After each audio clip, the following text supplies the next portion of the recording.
রাফি আহমদ চৌধুরী ইমন আমি 1 থেকে 3 পর্যন্ত একসাথে পড়েছি।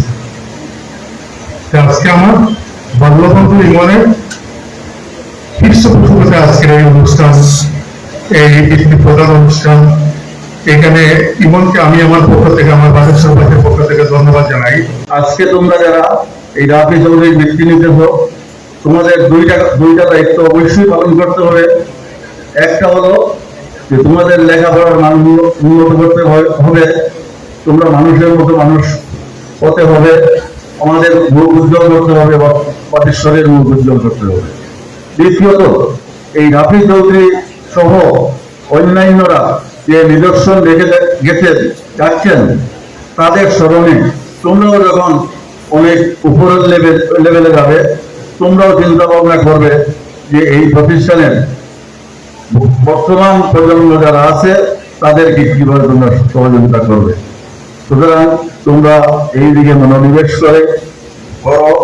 আমরা দোয়া করি তোমরা ভালো হও, সুন্দর হও, তোমরা ভালো ছাত্র হিসেবে আরো অনেক নাম করে, অনেক ভালো প্রতিষ্ঠানে লেখাপড়া করে আমাদের মুখ উজ্জ্বল করো।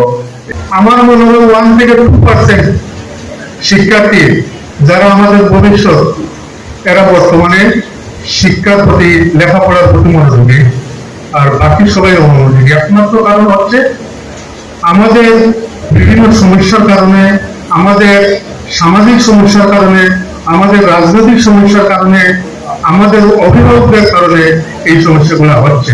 শিক্ষা বিরোধী, প্রতিষ্ঠান বিরোধী পরিবারের সন্তান অবসর চিন্তা করেছে আমি আমার স্কুলের জন্য কিছু করব।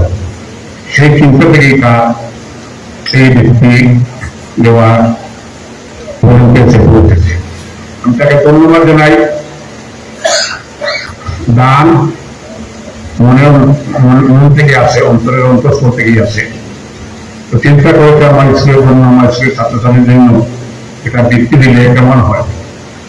এই জন্য সে এই বিদ্যালয়ের 6ষ্ঠ থেকে দ্বাদশ শ্রেণী পর্যন্ত প্রত্যেক ক্লাসের 5 জন করে ছাত্রকে বৃত্তি দিচ্ছে। ইমন চৌধুরীকে বলবো সবার থেকে হয়তো তুমি এই অনুষ্ঠান দেখছো, আমরা আশা করবো বাকি পক্ষ থেকে তোমার এই বৃত্তির ধারা যেন। গোলাপগঞ্জে রাফি চৌধুরী ইমন মেধাবৃত্তি প্রদান সম্পন্ন। গোলাপগঞ্জ প্রতিনিধি। সিলেটের গোলাপগঞ্জ উপজেলার ঐতিহ্যবাহী ভাদেশ্বর নাসিরউদ্দিন উচ্চ বিদ্যালয় ও কলেজে বিশিষ্ট শিক্ষানুরাগী ও সমাজসেবক রাফি চৌধুরী ইমন নামানুসারে প্রবর্তিত রাফি চৌধুরী ইমন প্রদান অনুষ্ঠান সম্পন্ন হয়েছে। বুধবার 21 জুলাই দুপুর 2টায় উপজেলার ভাদেশ্বর নাসিরউদ্দিন উচ্চ বিদ্যালয় ও কলেজ মিলনায়তনে আয়োজিত অনুষ্ঠানে প্রতিষ্ঠানের ভারপ্রাপ্ত অধ্যক্ষ শেখ সেলিমুজ্জামান সভাপতিত্ব করেন। প্রভাষক রায়হান আহমদের সঞ্চালনায় প্রধান অতিথি বক্তব্য রাখেন ভাদেশ্বর ইউনিয়ন পরিষদের চেয়ারম্যান শামীম আহমদ। প্রধান অতিথি তার বক্তব্যে বলেন, ভাদেশ্বর ইউনিয়নে জন্ম নিয়েছেন অনেক ক্ষণজন্মা ব্যক্তিরা, যাদের কৃতিত্বের কারণে বিশ্বের যে কোনো প্রান্তে বাংলাদেশের ভাদেশ্বর ইউনিয়নে বাড়ি বললেই এক কথায় চিনে ফেলে। আমি মনে করি আজকে যারা রাফি চৌধুরী ইমন মেধাবৃত্তি যাদেরকে দেওয়া হয়েছে, তাদের মধ্যে হয়তো কেউ না কেউ এরকম কৃতিত্বের স্বাক্ষর রাখবে বলে আমি আশা করি।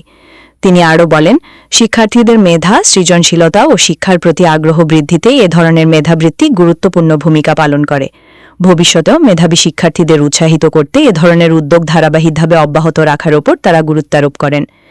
এ সময় বিশেষ অতিথির বক্তব্য রাখেন ভাদেশ্বর নাসিরউদ্দিন উচ্চ বিদ্যালয় ও কলেজের গভর্নিং বডির একাধিকবারের সভাপতি আলহাজ ময়নুল হক, ভাদেশ্বর ইউনিয়ন বিএনপির সভাপতি ও ভাদেশ্বর নাসিরউদ্দিন উচ্চ বিদ্যালয়ের সাবেক শিক্ষক Tarek Jalil master, Abdul Matin master, advocate Salman Ahmed, Bhadeshwar UP সদস্য মিলাদ হোসেন ও রাফি চৌধুরী ইমনের গর্ভধারিণী মা হুসনা খানম চৌধুরী।